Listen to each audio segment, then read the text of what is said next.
Welcome back to my channel. This is Nikki of Nikki's Homemade Crafts. These cute slippers with shoelaces were made from 2 rectangles and are super easy to crochet and make an ideal gift.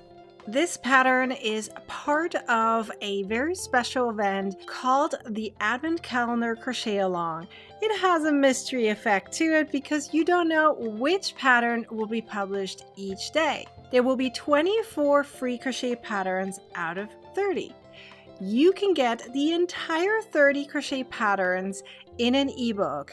It's all last-minute gift ideas. If you would like to get the ebook, check the link down below in the description or my website. The entire event is sponsored by Lion Brand. So let's get started with today's quick crochet pattern. In order to crochet the easy slippers made from a rectangle, you will need some acrylic yarn. I'm using Lion Brand's Vanna's Choice in the color beige.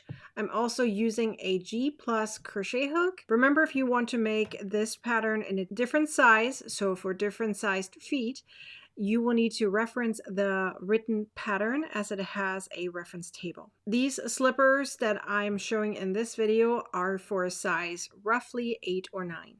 Chain 25 plus 2 for the connection as a linked crochet. We're going to use a linked double crochet. So insert your hook into the second chain from the hook, yarn over and pull through. That is your linking to the chain, and the chain does not count as a stitch, but here's your yarn over for the double crochet. Insert your hook into the next chain, so that's the third chain from the hook, yarn over and pull through. Now finish it up right like a regular double crochet. Yarn over, pull through 2, yarn over, pull through 2. Now you made your first linked double crochet. Insert your hook into that horizontal bar that was now created.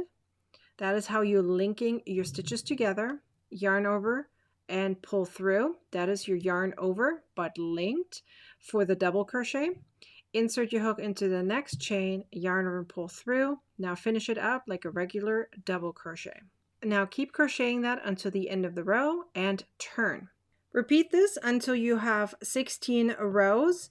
For my rectangle, I will have 8 inches across and 9 inches long. Make sure to cut your end very long, roughly, I would say about 2-3 feet, so that you have enough yarn to sew everything together. You're going to use the same piece of yarn for everything. So there will be 3 parts where you're sewing. First, we're going to make a circle on the top, right here where the last row is. Then we're going to sew in the center to put the pieces together. Then we're going to weave our end to the end and then seam at the very bottom here where the heel is. So the toes are here and the heel is here. So let's do this. So let's start with the circle part first. Simply weave your yarn in and out through your stitches of the last row that you made. Once you're through, pull, pull, pull, and then connect back to the very first stitch, so it's like a circle. And then pull even harder to make sure that the hole is closed. And now you make a knot, so that way everything stays where it needs to stay. I prefer a double knot just to make sure everything stays in place. I also like to go back and forth just to make sure that this hole stays closed. Now you need to sew the part together that is on top of your foot. So how far you're going to go, that is up to you. You probably want to go roughly this far, so it's about roughly halfway. So if you look at this slipper that I already have done, it's roughly halfway, and we're just going to seam it together. I prefer using the mattress stitch, but you can use any other stitch as well. So the mattress stitch is simply going on the side here of each side, going back and forth, and literally on the edge, just seaming along. So you go in and out here of the edge.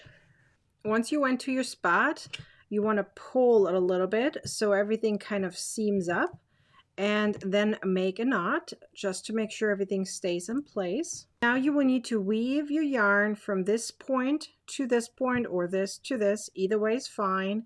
Just weave it through and make another knot. So that way everything stays in place. You don't want to pull too hard on that side when you're weaving this through. So this is just to get the yarn to that spot. So it means make sure you're not pulling anything right here. So now just make a knot so nothing goes anywhere because you're going to pull later on again.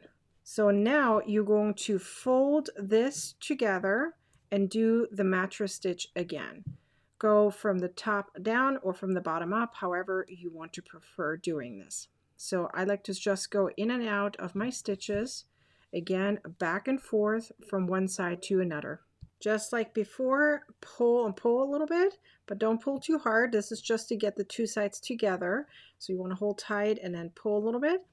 And then as before, make a knot so everything stays in place and then weave in your ends. If you like, you can even add some fake shoelaces. I'm just going to use some yarn and it actually looks like you have made some shoes. You have a few different choices to get this pattern in a written format. Number one is my website. It does have ads, but you can view the pattern for free. Number two is you can get it as a PDF through Ravelry or Etsy. It's ad-free and printer-friendly. Number three is my membership, and you're not only going to get this pattern ad-free and printer-friendly, but you also get all my other patterns in a vault, easy to access, printer-friendly, and ad-free. And number four is the ebook that includes all 30 last-minute gift idea patterns. All 30 come with videos. And the entire ebook is a PDF. It's easy to print out and it's ad-free. In fact, it even includes the feature that you can click in a table of content and jump right to the pattern. So 4 different options for you to get this pattern in a written format. Which one will you choose? Be sure to like, comment, and share this video. And be sure to subscribe to my YouTube channel and turn on the bell to get a notification next time I publish a video or go live. Now go ahead and watch the next video. You're gonna want to, I promise you do.